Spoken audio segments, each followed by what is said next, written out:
As you know, friends, we have started part 1 or part 11 of the Indian Constitution, and in this part, we are going to study Article 245 to Article 263. अब part 11 और 12 जो है friends, उसमें तीन तरह के total relation होते हैं: legislative, administrative and financial. And as I told you, I am going to explain legislative and administrative relation. So part 11 के आर्टिकल्स ही मैं आपको बस क्लियर करने वाला हूं, क्योंकि वही कॉन्स्टिट्यूशन में डायरेक्टली आते हैं. तो लेजिस्लेटिव में फ्रेंड्स आ जाएगा 245 से 255 और एडमिनिस्ट्रेटिव में आ जाएगा 256 से 263. So the articles from 256 to 263 are to be dealt with today. अब फ्रेंड्स, सबसे पहले आपके माइंड में होगा, सर एडमिनिस्ट्रेटिव रिलेशन की रिक्वायरमेंट क्या है? अगर हमने लेजिस्लेटिव रिलेशन पढ़ लिया है, सो ये क्लियर है सर कि एडमिनिस्ट्रेशन उसके अकॉर्डिंग ही होगा. तो friends, try to understand. B R Ambedkar know it very well कि इंडिया में बहुत ज्यादा डिस्प्यूट्स होते हैं. इसलिए उन्होंने ये प्लान करा था कि हर चीज को क्या करेंगे, क्लियरली मेंशन करेंगे, ताकि किसी तरह का कोई डिस्प्यूट ना हो. एडमिनिस्ट्रेटिव रिलेशन क्या होता है फ्रेंड्स? Try to understand. अगर हम बात करें प्राइम मिनिस्टर की और चीफ मिनिस्टर की, इनके रिलेशन कैसे होंगे?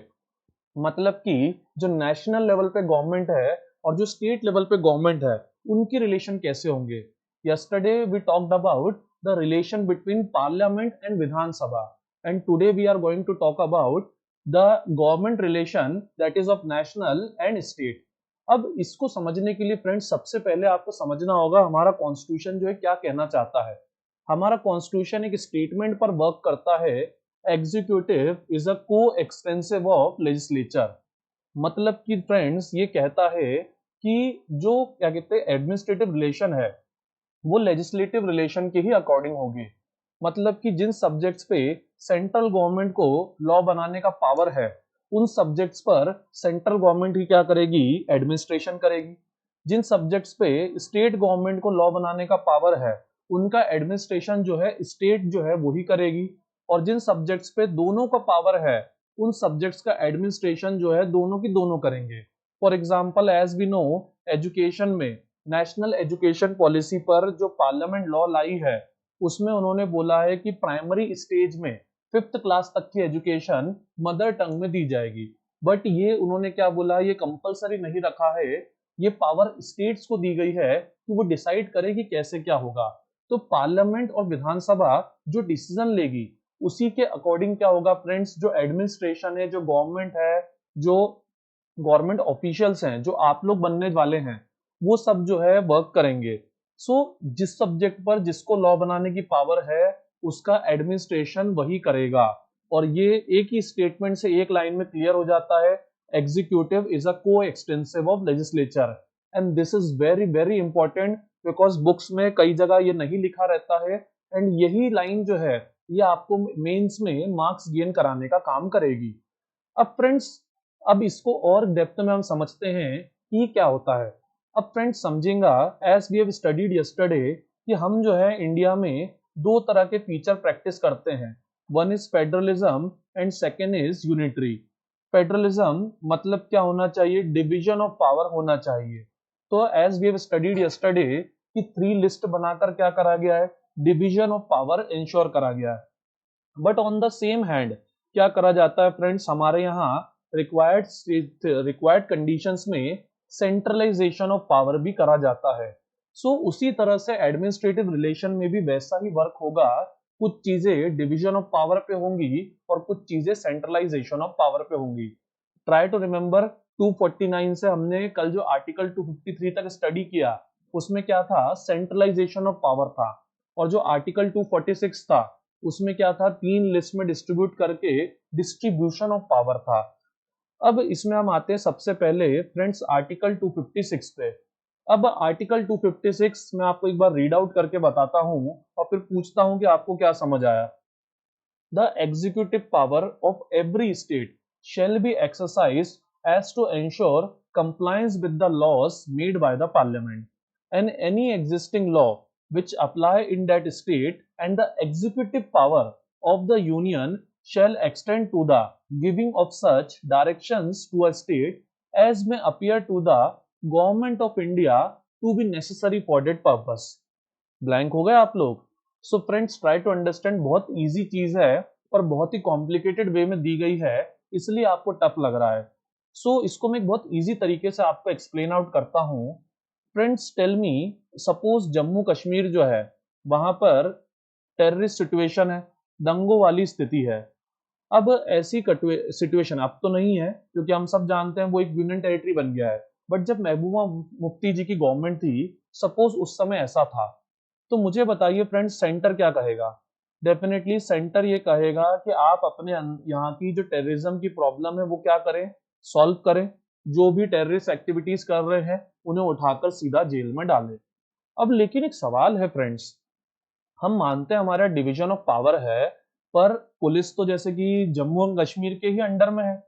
सो व्हाट विल हैपन अगर जम्मू कश्मीर जो है वो सेंटर की बात मानने से डिनाई कर देता है, वो साफ कह देता है कि मैं सेंटर की बात नहीं मानूंगा, या फिर अदर देन दैट, मान लीजिए फ्रेंड्स जम्मू कश्मीर जो है, जैसे स्वच्छ भारत अभियान हमारा आया था, तो स्वच्छ भारत अभियान जो है पूरे इंडिया में इंप्लीमेंट हुआ, या फिर हम बात करें डीमोनेटाइजेशन, नोटबंदी जो है वो पूरे इंडिया में क्या हुई, इंप्लीमेंट हुई। सपोज कोई स्टेट जो है वो भाई मना कर देता है कि हम डीमोनेटाइजेशन नहीं लाना चाहते, तो क्या ये पॉसिबल है फ्रेंड्स? डेफिनेटली ये पॉसिबल नहीं है, क्योंकि as you have studied yesterday, currency और फॉरेन अफेयर्स ये सब चीजें कौन डील करता है? देखिए फ्रेंड्स, foreign affairs, defence, currency, insurance, banking, ये चीजें किसके द्वारा डील की जाती है? यूनियन लिस्ट के द्वारा डील की जाती है। सो अब यूनियन जो है उसका हमने कल टेरिटरी समझा था, पूरा इंडिया रहता है। सो कहा यह जाता है कि किसी ऐसी कोई भी लॉ अगर क्या कहते हैं सेंटर का है, तो उस लॉ को स्टेट्स को क्या करना होगा, मानना ही होगा। और सेंटर अगर कोई भी लॉ ऐसा बना रहा है तो स्टेट को उसके अकॉर्डिंग चलना होगा। तो देखिए इसमें से दो बातें करी गई हैं, आप ध्यान से देखिए, to ensure compliance with the laws made by the parliament. मतलब पार्लियामेंट अगर कोई भी लॉ बना रहा है तो स्टेट को उसके अकॉर्डिंग वर्क करना होगा। और अगर कोई पहले से लॉ है जो स्टेट में लागू है, तो उसमें भी वही स्टेट गवर्नमेंट को कंप्लायंस करना होगा, मतलब कॉपरेट करना होगा नेशनल को। But the thing is sir, what will happen अगर कॉपरेट ना करें? सो फ्रेंड्स अगर आप इंडिया की हिस्ट्री थोड़ी डिटेल में पढ़ेंगे तो आई थिंक आपको इंदिरा गांधी जी की लीडरशिप थोड़ी चेकआउट करनी चाहिए यूट्यूब पे डिटेल में। तो आपको उसमें पता पड़ेगा कि 1977 के पीरियड में क्या करा गया था। भाई बहुत सारे स्टेट्स में प्रेसिडेंट रूल लगा दिया गया था, और रीजन दिया गया था कि जो स्टेट गवर्नमेंट है वो क्या कर रही है, नेशनल गवर्नमेंट के जो क्या कहते हैं रूल्स एंड रेगुलेशंस हैं, डिसीजंस है, उनको फॉलो नहीं कर रही है। और उसी तरह से 1980 में जब इंदिरा गांधी जी की गवर्नमेंट रिवाइव हुई थी, तो उन्होंने जनता दल की जहां जहां सरकार थी, गवर्नमेंट थी, वहां पर क्या कर दिया था, उन्होंने वहां पर यही रूल लगा दिया था, तो प्रेसिडेंट रूल लगा दिया था। और इसी पर बाद में सुप्रीम कोर्ट ने डिसीजन दिया कि ये फेयर नहीं है, आप लोग इस तरीके से, भाई जो आप लोग इस तरीके से प्रेसिडेंट रूल नहीं लगा सकते। अगर आपको प्रेसिडेंट रूल लगाना है तो आपको उसके सॉलिड ग्राउंड्स मेंशन करने पड़ेंगे। अदरवाइज आप ऐसे ही बस कह दें कि ये हमारी बात नहीं सुन रहे हैं, तो आप ऐसे हटा नहीं सकते। क्योंकि अगर ऐसा मान लीजिए आज भी पॉसिबल होता फ्रेंड्स, तो सपोज जो हमारे प्राइम मिनिस्टर है प्रेजेंट, वो चाहते तो अपने अपोजिशन पार्टीज को बकायदा उनकी गवर्नमेंट को ही क्या करते, प्रेसिडेंट रूल लगाकर हटा देते। किसके ग्राउंड पे? आर्टिकल 256 के ग्राउंड पे। But as you know supreme court ने ये चीज कैंसल कर दी है, तो अब ऐसा नहीं हो सकता। Now friends next is article 257। अब आर्टिकल 256 और आर्टिकल 257 दोनों सिमिलर नेचर के हैं फ्रेंड्स, ज्यादा उनमें डिफरेंस नहीं है। बस डिफरेंस क्या है, ध्यान से पढ़िए। The executive power of every state shall be so exercised as not to impede और prejudice the exercise of executive power of the union. मतलब कि जो यूनियन है उसकी जो एग्जीक्यूटिव पावर है उसको क्या नहीं कर सकता, स्टेट जो है कैंसल आउट नहीं कर सकता। ठीक है, मतलब स्टेट जो है अपनी पावर्स को, एग्जीक्यूटिव पावर जो है नेशनल लेवल की, उसके खिलाफ जो है इस्तेमाल नहीं कर सकता। अब ये चीज मैं समझता हूँ फ्रेंड्स आपको क्लियर नहीं हो रही, तो इसी आर्टिकल में कुछ और बातें दी गई हैं जो इसको क्लियर करती हैं। अब friends, as we have understood, our constitution is our constitution is federal with a unitary bias. Federal है पर झुका किसकी तरफ है? यूनिटरी की तरफ झुका हुआ है। इसीलिए अगर हम बात करें तो जो ये स्टेट गवर्नमेंट्स हैं, ये क्या नहीं कर सकते, ये नेशनल गवर्नमेंट जो है उसके लॉ के अगेंस्ट वर्क नहीं कर सकते। 256 and 257 are very much related. 256 कहता है कि आपको पार्लियामेंट के साथ चलना है, और 257 कहता है फ्रेंड्स कि आपको पार्लियामेंट के खिलाफ नहीं चलना है। ओके, 256 कहता है कि आपको एग्जीक्यूटिव पावर्स जो है उसमें पार्लियामेंट के साथ चलना है, और 257 कहता है कि आपको जो है पार्लियामेंट तो ठीक है, आपको जो यूनियन लेवल की एग्जीक्यूटिव बॉडी है उसके भी साथ चलना है। ओके, तो वापस से एक बार मैं कंफर्म कर देता हूं, 256 आपको पार्लियामेंट के साथ चलना है, एग्जीक्यूटिव ऑफ द स्टेट। 257 आपको जो है जो यूनियन लेवल की एग्जीक्यूटिव बॉडी है उसके भी साथ चलना है और उसके खिलाफ भी नहीं चलना है। ये इसका जो है मोटो है एक्सप्लेन करने का। अब इसको और डिटेल में समझिए। अब फ्रेंड्स, मान लीजिए कि जैसे अटल बिहारी वाजपेयी जी थे, उन्होंने एक सपना देखा था गोल्डन क्वाड्रिलेटरल का, जो आज करीब करीब पूरा फुलफिल हो चुका है। तो ये जो गोल्डन क्वाड्रिलेटरल है, अगर मैं इसकी बात करूं तो डिटेल में तो आप एमपी और ज्योग्राफी में इसको समझेंगे, बट इसकी अगर मैं बात करूं तो इंडिया की मैक्सिमम सिटीज को ये क्या करता है, कवर करता है। तो ये तो कई स्टेट से क्या होगा, पास होगा। तो डेफिनेटली ये कई स्टेट्स में जो रोड्स वगैरह पहले से बनी हुई है उनको क्या करेगा, काटने का काम करेगा। तो अगर नेशनल गवर्नमेंट चाहती है कि वो कोई हाईवे बना दे या कोई वाटरवे बना दे, तो इसको जो एग्जीक्यूटिव बॉडी है स्टेट की वो डिनाई नहीं कर सकती। या फिर इसके अलावा जैसे हम जानते हैं कि नेवी, मिलिट्री, एयरफोर्स, इन सब के लिए क्या होते हैं, अलग अलग स्टेट्स में कैंटोनमेंट्स होते हैं। मतलब ऐसी लोकेशंस होती है जहां पर इनकी पूरी की पूरी फील्ड बनाई जाती है। तो अब समझिए फ्रेंड्स, वो फील्ड्स तो स्टेट्स के अंदर बनाई जा रही है। तो इसमें साफ लिखा है कि अगर नेशनल गवर्नमेंट कहे तो आपको कंस्ट्रक्शन और मेंटेनेंस करना होगा किसी भी तरह के कंटेनमेंट या किसी भी तरह के कम्युनिकेशन जो नेवल, मिलिट्री या एयरफोर्स के लिए क्या है, नेसेसरी है। अदर देन दैट, भाई रेलवे लाइन भी क्या होती है फ्रेंड्स, हम सब जानते हैं पूरे इंडिया में रोड्स की तरह बिछी होती है। तो अगर रेलवेज की प्रोटेक्शन का कोई भी मामला हो तो उसमें नेशनल गवर्नमेंट जो भी कहेगी वो स्टेट्स को क्या करना होगा, मानना होगा। सो एज आई सेड, 256 और 257 सिमिलर नेचर के हैं, बट आप इंडिया के इंडिपेंडेंस के टाइम के अकॉर्डिंग समझिए इसको। प्रेजेंट सिनारियो में आपको समझना मुश्किल होगा। व्हेन इंडिया वाज इंडिपेंडेंट, तो रेलवे जो है वो हमारी इनकम का भी एक बहुत मेजर सोर्स था, और साथ ही साथ रेलवे के द्वारा ही क्या होता था फ्रेंड्स, जो अलग अलग तरह के जो क्या कहते हैं इन्वेजन होते थे, झगड़े होते थे, वो होते थे। तो इसी कारण जो है, और रेलवे में लूट वगैरह उस समय बहुत होती थी। तो ये ग्राउंड्स जो है कहीं ना कहीं उसके आधार पे, उसके अकॉर्डिंग जो है तय किए गए हैं। और जो ब्रिटिशर्स हैं वो कहीं से भी हाईवे, वाटरवे वगैरह बना देते थे अपने ट्रेड को इजी करने के लिए। तो नेशनल लेवल पे भी स्टेट्स के पावर आने के बाद भी ट्रेड वगैरह इजी रहे, कम्युनिकेशन इजी रहे, जो डिस्प्यूट्स है वो ना हो, रेलवे जो है उसको प्रॉपर प्रोटेक्शन मिले, इसके लिए ये सब प्रिंसिपल दिए गए हैं। इसके अलावा आरपीएफ आपने सुना होगा फ्रेंड्स, रेलवे पुलिस फोर्स। तो रेलवे पुलिस फोर्स, अब यूजुअली हम जानते हैं पुलिस किसके अंडर में आती है, स्टेट के अंडर में आती है। पर आरपीएफ किसके अंडर में आएगी फ्रेंड्स, वो नेशनल लेवल के पे रहेगी, क्योंकि रेलवे किसका सब्जेक्ट है, नेशनल लेवल का सब्जेक्ट है। इसीलिए रेलवे के बारे में काफी डिटेल में डिस्कस किया गया है। अब फ्रेंड्स, इसी बात को कंटिन्यू किया गया है 258 में। अब फ्रेंड्स, 256, 257, 258 तीनों का मोटो सेम है। अब इसमें 258 में क्या कहा जा रहा है, नेशनल गवर्नमेंट अगर चाहे तो अपने किसी भी सब्जेक्ट पर क्या कर सकती है, स्टेट को बोल सकती हैं कि आप इस पर क्या कीजिए, एग्जीक्यूटिव बॉडी के तौर पे वर्क कीजिए। फॉर एग्जाम्पल, जैसे स्वच्छ भारत अभियान ही मुझे सबसे सही एग्जाम्पल लगता है। फ्रेंड्स, नगर निगम किसके अंडर में आती है, स्टेट के अंडर में आती है। अब स्वच्छ भारत अभियान किसने बनाया, नेशनल गवर्नमेंट ने बनाया, पर इसके लिए वो वर्क किससे करा रही है, नगर निगम से करा रही है। तो नेशनल गवर्नमेंट क्या कर सकती है, स्टेट गवर्नमेंट से वर्क करा सकती है। तो ये किस में दिया गया है फ्रेंड्स, ये 258 में दिया है। और स्टेट गवर्नमेंट भी, let me tell you, national government को से वर्क कराना चाहे तो करा सकती है।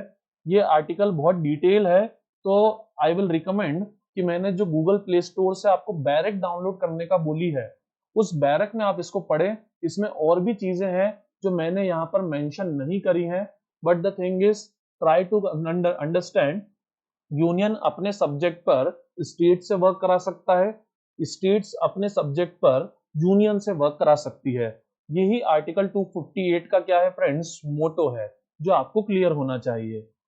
Now next is 261। अब फ्रेंड्स मुझे बताइए 256, 257, 258 ये किस नेचर के हैं, फेडरल नेचर के कि कोऑपरेटिव नेचर के? तो फ्रेंड्स ये कोऑपरेटिव नेचर के हैं, क्योंकि इनमें क्या हो रहा है, इनमें जो नेशनल गवर्नमेंट है उसी को क्या दिया जा रहा है, मैक्सिमम पावर दिया जा रहा है। तो अब इसमें क्या हो रहा है, कंट्रोल जो है, प्रोविजन जो है वो किसका हो रहा है, कंट्रोल हो रहा है किसका, स्टेट्स के ऊपर। तो अब इसके आगे समझिए 261। अब 261 जो है बहुत इंपॉर्टेंट आर्टिकल है, पर इसको समझाने से पहले friends I have a question. If I ask you, आपके पास सपोज एक ड्राइविंग लाइसेंस है, मुझे बताइए आपका ड्राइविंग लाइसेंस सपोज आपने एमपी में बनवाया है, so is it valid in other states? क्या ये अदर स्टेट्स कर्नाटक यूपी वगैरह में वैलिड है? डेफिनेटली फ्रेंड्स ये वैलिड है। भाई आप दूसरे स्टेट में जाएंगे तो वहां वैलिड, ऐसा तो नहीं होगा कि वो कह देंगे कि हम आपका ड्राइविंग लाइसेंस नहीं मानते। या सपोज आप एमपी में मैरिज करते हैं और आप कर्नाटक में सेटल हो जाते हैं, वो लोग कह सकते हैं कि आपको कि एक बार फिर से मैरिज करो वंस मोर? हमें भरोसा नहीं होता, क्योंकि आपने जो है हमारे स्टेट के बाहर मैरिज करी है। Definitely not. या फिर इसके अलावा 10th और 12th की जो मार्कशीट्स है आपकी, क्या वो पूरे इंडिया में वैलिड है? डेफिनेटली यस फ्रेंड्स, ये पूरे इंडिया में क्या है, वैलिड है। बट सर ये बेसिक चीजें आप क्यों एक्सप्लेन कर रहे हैं? So friends let me tell you, आपका जो ड्राइविंग लाइसेंस इंडिया में वैलिड है, आप किसी अदर कंट्री में जाएंगे तो वहां वो इनवैलिड हो जाएगा। आपकी, हाँ मैरिज तो वैलिड रहेगी, आपकी जो 10th-12th की मार्कशीट्स है उनको भी वो डिनाई कर सकते हैं कि हम आपकी स्टडी को रिकॉग्नाइज नहीं करते। और इवन इंडियंस के साथ तो ऐसा फॉरेन में बहुत होता है। सो ये क्यों हो रहा है फ्रेंड्स, इसकी वजह है article 261, very important but very less known. Article 261 जो बहुत बहुत इंपॉर्टेंट है, पूरा भारत हमारा इसी पर टिका हुआ है, क्योंकि अगर ये ना हो तो स्टेट्स के बीच में आपस में पूरा कोऑर्डिनेशन ही क्या हो जाएगा, फिनिश आउट हो जाएगा। इसलिए ये आर्टिकल अपने आप में मील का पत्थर है, क्योंकि ये सारी स्टेट्स में कोऑर्डिनेशन रखने का काम करता है। और इसी के कारण हमारी कोई भी पब्लिक एक्ट हो, रिकॉर्ड्स हो या जुडिशियल प्रोसीडिंग हो, वो चाहे किसी भी स्टेट की हो, किसी भी डिस्ट्रिक्ट की हो, पूरे इंडिया में उन्हें रिकॉग्नाइज करा जाता है। इसीलिए गवर्नमेंट ऑफिशियल का जो पेन होता है वो बहुत इंपॉर्टेंट होता है, क्योंकि उसकी कलम से एक बार जो लिख दिया जाता है वो पूरे भारत में फ्रेंड्स डिनाई नहीं किया जा सकता, नकारा नहीं जा सकता। That much important is article 261, जो कि कैसा प्रिंसिपल है, as you can see, coordination between states establish करने वाला प्रिंसिपल है। आई गेस आपको काफी अच्छे से ये बात क्लियर हुई होगी। अब फ्रेंड्स नेक्स्ट हम आते हैं भाई वाटर्स पे। अब मुझे फ्रेंड्स बताइए, अगर इंडिया की मैं हिस्ट्री की बात करूं, तो आप इंडिया की हिस्ट्री जब पढ़ते हैं तो इंडस वैली सिविलाइजेशन से हिस्ट्री स्टार्ट होती है। अब मुझे बताइए दोस्तों, कोई भी शहर अगर बसता है तो उस शहर के किनारे किसका होना जरूरी है? डेफिनेटली फ्रेंड्स, किसी भी शहर के जो किनारे है वहां पर रिवर्स का होना बहुत ज्यादा नेसेसरी है, क्योंकि रिवर्स के ही आजू बाजू क्या होते हैं, लोकेलिटी जो है ज्यादा अच्छे से फ्लरिश करती है। और इसी के अकॉर्डिंग पूरी इंडस वैली सिविलाइजेशन जो है वो इस सिनेरियो में फॉर्म हुई थी, और इंडस के किनारे थी, इसीलिए क्या कहा जाता था, इंडस वैली सिविलाइजेशन कहा जाता था। But let me ask you, क्या 1956 के पहले की अगर हम बात करें तो उसके पहले के और बाद के इंडिया में कुछ डिफरेंस है? Definitely yes friends. If you remember, मैंने आपको पार्ट 1 में इंटीग्रेशन ऑफ स्टेट्स पढ़ाया था। तब मैंने आपको पढ़ाया था कि इंडिया जो है वो 4 parts, part A, part B, part C, part D में डिवाइडेड था। और उस समय जो है 2 रीजन्स इंडिया में मेन हुआ करते थे, जो एक रिवर को लेके बड़ा लड़ रहे थे, क्योंकि एज यू हैव अंडरस्टूड कि रिवर्स ही क्या करती हैं, भाई कहीं ना कहीं एग्जिस्टेंस बनाती हैं। तो ये जो एक रिवर है कावेरी, इस पर जो है मैं आपको ये कह सकता हूँ सदियों से डिस्प्यूट चला आ रहा है, सदियों तो नहीं, एक दो सदियां ही हैं। अब कावेरी का पानी जो है फ्रेंड्स, ये बहुत सारे स्टेट्स के लिए क्या है इंपॉर्टेंट होता है, और मेन डिस्प्यूट खड़ा हुआ था कर्नाटक और तमिलनाडु के बीच में। What was the reason for the dispute? तो फ्रेंड्स समझिए, क्या होता है, जो वाटर होता है वो एक बहुत नेसेसरी एंटिटी है। हम खुद तो 70% वाटर के बने हैं, but other than that water से बहुत सारे यूजफुल वर्क चलते हैं। फॉर एग्जाम्पल जो इलेक्ट्रिसिटी आप हमारे आसपास है फ्रेंड्स, ये किससे आती है? वाटर से आती है। इसके अलावा हम देखते हैं कई सारे हाइडल पावर प्रोजेक्ट जो हैं वो किससे चलते हैं फ्रेंड्स? वाटर से ही चलते हैं। And water is the basic unit of life, ठीक है। लाइफ भी किससे पॉसिबल है? वाटर से ही पॉसिबल है। और स्टीम इंजन वगैरह बहुत सारी चीजें होती हैं फ्रेंड्स जो वाटर से ही चलती है। तो किसी भी सोसाइटी को अगर ग्रो करना है तो उसके लिए बहुत ज्यादा नेसेसरी है कि उसे क्या मिले? एक अच्छी क्वांटिटी में वाटर मिले। तो कावेरी के ऊपर कर्नाटक और तमिलनाडु में डिस्प्यूट था। But as you can see, यहाँ तो केरला और पुडुचेरी के भी नाम मेंशन है।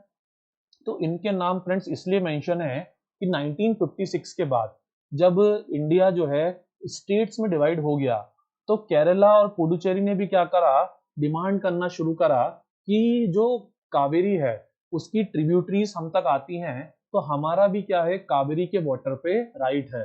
सो ऐसे जो इंटर वाटर डिस्प्यूट्स होते हैं, इंटर स्टेट वाटर डिस्प्यूट्स होते हैं, इनका भी रिजॉल्व होना बहुत जरूरी है, तभी प्रॉपर कोऑर्डिनेशन आ पाएगा। क्योंकि फ्रेंड्स समझिए, डिस्प्यूट इसलिए होता है कि जैसे कोई कहता है, देखिए मैं मार्क कर रहा हूँ महानदी को, चलिए नर्मदा मार्क करते हैं। देखिए क्या होता है, कोई स्टेट कहता है कि इसका, इस रिवर का मेजर रीजन किससे होके जा रहा है? मेरे स्टेट से होके जा रहा है। तो कोई स्टेट कहता है कि मेरी जो पॉपुलेशन है वो इस रिवर के आसपास बहुत ज्यादा है, इसलिए इसका पानी जो है मुझे मिलना चाहिए। कोई कहता है ये मेरे यहाँ शुरू होती है इसलिए मुझे पानी मिलना चाहिए। तो कभी इसमें लड़ाई हो जाती है कि आप नर्मदा के ऊपर डैम नहीं बना सकते। देखिए मैंने ग्रीन कलर से मार्क करा है, आप नर्मदा के ऊपर डैम नहीं बना सकते। अगर आपने डैम बना दिया तो मुझ तक इसका पानी नहीं पहुंचेगा, और मेरे यहाँ के लोग जो है वो प्यासे मर जाएंगे। और इसी तरह की डिमांड जो है वो कहीं ना कहीं कावेरी के ऊपर जो है उठ रही थी। क्योंकि जो बैंगलोर है उसका कहना था फ्रेंड्स कि हमारे पास अपनी खुद की कोई रिवर नहीं है। और बैंगलोर जो है वो, आप सब जानते हैं, जो क्या कहते हैं, बैंगलोर जो है वो हब है। जिस तरह से इंदौर एजुकेशन का हब है, उसी तरह से बैंगलोर आईटी हब है। तो उनका कहना था कि हमारे पास वाटर नहीं है, कर्नाटक के पास तो फिर भी बहुत सारा ग्राउंड वाटर अवेलेबल है। तो इसलिए बैंगलोर जो है उसको कावेरी का पानी जो है मिलना चाहिए। तो इस तरह के डिस्प्यूट्स को सॉल्व करने के लिए फ्रेंड्स क्या दिया गया है? आर्टिकल 262 दिया गया है, जो दो प्रोविजंस बनाता है। पहला, कि इन डिस्प्यूट्स को कौन सॉल्व करेगा? पार्लियामेंट सॉल्व करेगी। और पार्लियामेंट क्या कर सकती है? इन डिस्प्यूट्स को सॉल्व करने के लिए बॉडी बना सकती है। और फ्रेंड्स पार्लियामेंट ने बॉडी बनाई भी है, inter state water dispute act बनाया है पार्लियामेंट ने, जिसके जरिए वो ट्रिब्यूनल बनाने की बात करता है। आपने फ्रेंड्स अगर ध्यान दिया हो तो कई बार आपके सामने वर्ड आ जाता है जैसे CWDT। असल में ये क्या है? Kaveri water dispute tribunal. किसके अकॉर्डिंग बना है? देखिए, inter state water tribunal act 1956। 1956 year क्यों इंपॉर्टेंट है मैं समझा चुका हूं। अब इसमें क्या बनेगा? Ad hoc tribunal. सर एडहॉक मतलब? एडहॉक मतलब जो सिर्फ टाइम बीइंग के लिए फॉर्म हुआ है, जैसे उसका काम खत्म हो जाएगा वो क्या हो जाएगा? हटा दिया जाएगा। मतलब ये किस नेचर का है? टेम्पररी नेचर का है, परमानेंट नेचर का नहीं है। हिंदी वर्ड तो उसका बहुत खतरनाक है इसलिए बोलूंगा नहीं। अब फ्रेंड्स ये ट्रिब्यूनल बनाए जाते हैं, जिसके द्वारा हमारे यहाँ जो है कई सारे डिस्प्यूट्स के लिए ट्रिब्यूनल बनाए गए हैं, जैसे नर्मदा वाटर डिस्प्यूट, ये महा ये Mahadevi water dispute, Krishna water dispute, Godavari water dispute, और सबसे प्रोमिनेंट है कावेरी वाटर डिस्प्यूट, क्योंकि इस पर झगड़ा बहुत हाई लेवल चल रहा है फ्रेंड्स। और अभी 2 साल पहले सुप्रीम कोर्ट ने वर्डिक्ट देकर इस झगड़े को कुछ हद तक खत्म किया है। अब ये ट्रिब्यूनल क्या करते हैं फ्रेंड्स? ये डिसीजन देते हैं। और ये ट्रिब्यूनल जो डिसीजन देते हैं, फ्रेंड्स देखिए सेकंड पॉइंट मेरे नोट्स में, इसको कौन नहीं चैलेंज कर सकता? सुप्रीम कोर्ट भी चैलेंज नहीं कर सकता। Sir we are getting very confused. आपने अभी बोला, जो आपने बोला आप फिर से एक बार बताइए क्या बोला? तो सर आपने बोला कि जो इंटर स्टेट वाटर डिस्प्यूट है वो कौन सॉल्व करेगा? पार्लियामेंट सॉल्व करेगा। पार्लियामेंट इसके लिए क्या बनाएगा? एक्ट बनाएगा, लॉ बनाएगा। पार्लियामेंट ने लॉ क्या बनाया? Inter state water dispute tribunal जो है बनाने का लॉ बनाया। अब इस लॉ के अकॉर्डिंग क्या बनाए जाते हैं? सर ट्रिब्यूनल बनाए जाते हैं, अलग अलग स्टेट्स के ट्रिब्यूनल बनाए गए। आपने बोला इसको कौन नहीं चैलेंज कर सकता? सुप्रीम कोर्ट या किसी भी कोर्ट में ये चैलेंज नहीं हो सकते। पर सर आप ही ने तो बोला कि सुप्रीम कोर्ट में डिसीजन आया है। So friends what I am trying to say कि नहीं कर सकते हैं, बट उसके बावजूद क्या होता है, जो ट्रिब्यूनल के डिसीजन होते हैं, जैसे कावेरी मैटर में जो 2007 में ट्रिब्यूनल का डिसीजन आया था, उससे पार्टीज एग्रीड नहीं थी। तो जो एग्रीड पार्टी थी, मतलब जो दुखियारी पार्टी थी बेंगलोर वाली, कर्नाटक, वो कहाँ चली गई? सुप्रीम कोर्ट में चली गई। और तब सुप्रीम कोर्ट ने डिसीजन दिया कि क्योंकि बेंगलोर के पास खुद की कोई रिवर नहीं है और तमिलनाडु के पास बहुत सारा ग्राउंड वाटर है, इसीलिए जो कावेरी का पानी है वो किसको ज्यादा दिया जाए? कर्नाटका को ज्यादा दिया जाए। तो भले ही कॉन्स्टिट्यूशनली नहीं कर सकते हैं, बट स्टिल सुप्रीम कोर्ट जो है वो हमारे कॉन्स्टिट्यूशन का प्रोटेक्टर है। तो अगर ऐसा डिस्प्यूट आता है तो वो इंटरफेयर करता है और उसका डिसीजन जो है लोग मानते भी हैं। तो इंटर स्टेट वाटर डिस्प्यूट आपको इतना क्लियर होना चाहिए। अब फ्रेंड्स एक सवाल और आपके माइंड में होगा, सर मैंने अभी आपके नोट्स में ध्यान से देखा, यहाँ पर रिवर बोर्ड एक्ट जैसा भी कुछ लिखा है, इसका तो आपने कुछ बताया ही नहीं। तो दोस्तों एक्चुअली दो लॉ बनाए गए थे, एक रिवर बोर्ड एक्ट बनाया था और एक inter state water dispute act बनाया था। तो ये जो रिवर बोर्ड एक्ट है, इस पे कोई एक्टिविटी हुई नहीं अभी तक, कोई रिवर बोर्ड अभी तक इस पर बनाया ही नहीं गया है। बट स्टिल आपको पता होना चाहिए कि दो लॉ बनाए गए थे, एक रिवर बोर्ड एक्ट और एक inter dispute water act. I guess आपको पूरा अच्छे से क्लियर हो गया होगा, क्योंकि I have seen inter state water dispute acts में स्टूडेंट्स को बहुत ज्यादा डाउट होता है। अब फ्रेंड्स आज के लास्ट आर्टिकल पे हम आ रहे हैं, that is inter state council. अब इसको समझने के लिए मेरा आपसे एक सवाल है, अभी क्या चल रहा है?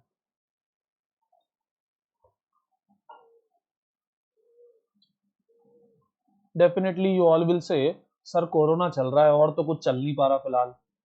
So friends if you remember, जब लॉकडाउन लगाना था या जब लॉकडाउन हटाना था, तो हमारे यहाँ क्या हुआ था, जो हमारे प्राइम मिनिस्टर है नरेंद्र मोदी जी, उन्होंने कॉन्फ्रेंस करी थी सारे के सारे चीफ मिनिस्टर से, वो भी अपने ऑफिस में बैठे बैठे।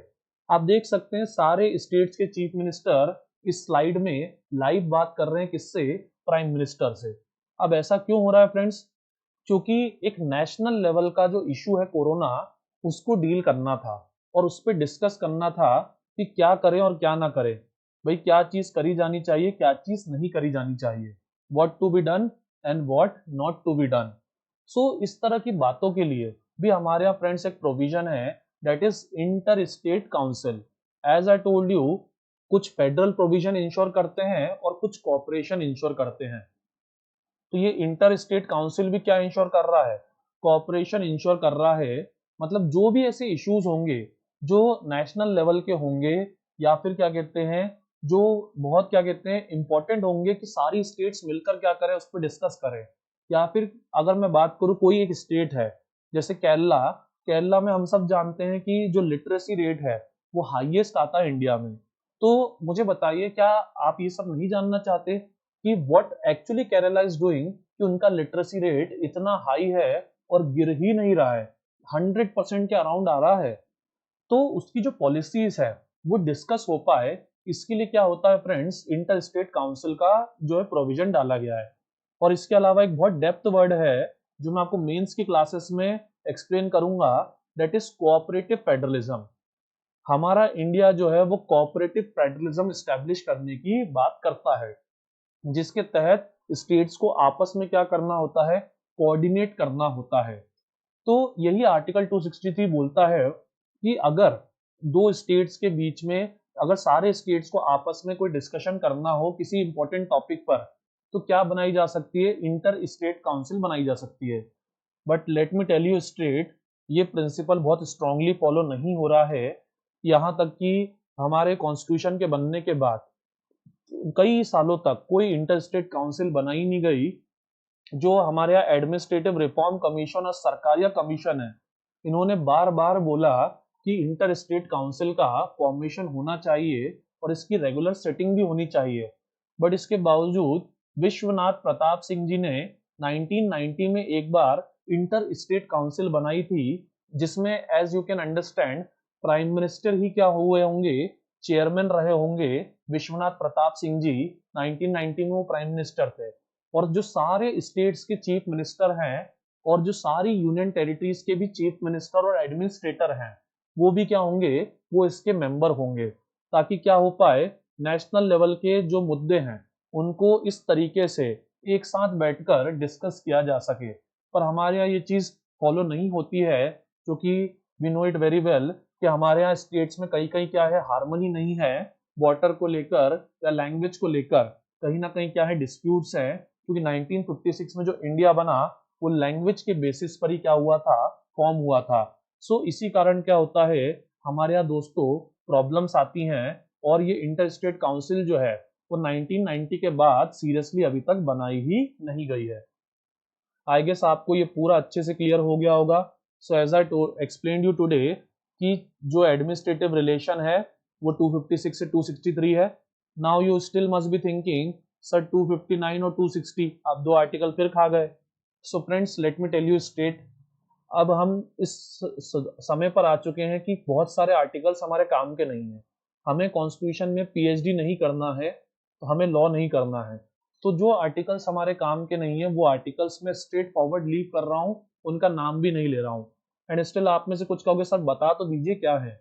सो लेट मी टेल यू, मैं आपको करीब 150 से भी 150 200 आर्टिकल पूरे पूरे एक्सप्लेन कर चुका हूँ। सो इसलिए आप जो आर्टिकल्स बता दिए गए हैं उन्हें अच्छे से क्लियर आउट करें। एंड फिर भी आप जो आर्टिकल नहीं बताए वो देखना चाहते हैं, सो अब मैं आपको पहले ही बोल चुका हूँ बैरक डाउनलोड करें, उसमें आपको जो आर्टिकल्स हैं वो अच्छे से मिल जाएंगे। अब फ्रेंड्स आज के सेशन में इतना ही। अगर आपको कोई भी डाउट्स हो तो आप कमेंट कर सकते हैं। मैं रेगुलरली कमेंट सेक्शन वॉच करता हूँ, और आप में से अधिकतर लोगों के मुझे कोई डाउट्स उसमें मिल नहीं रहे हैं।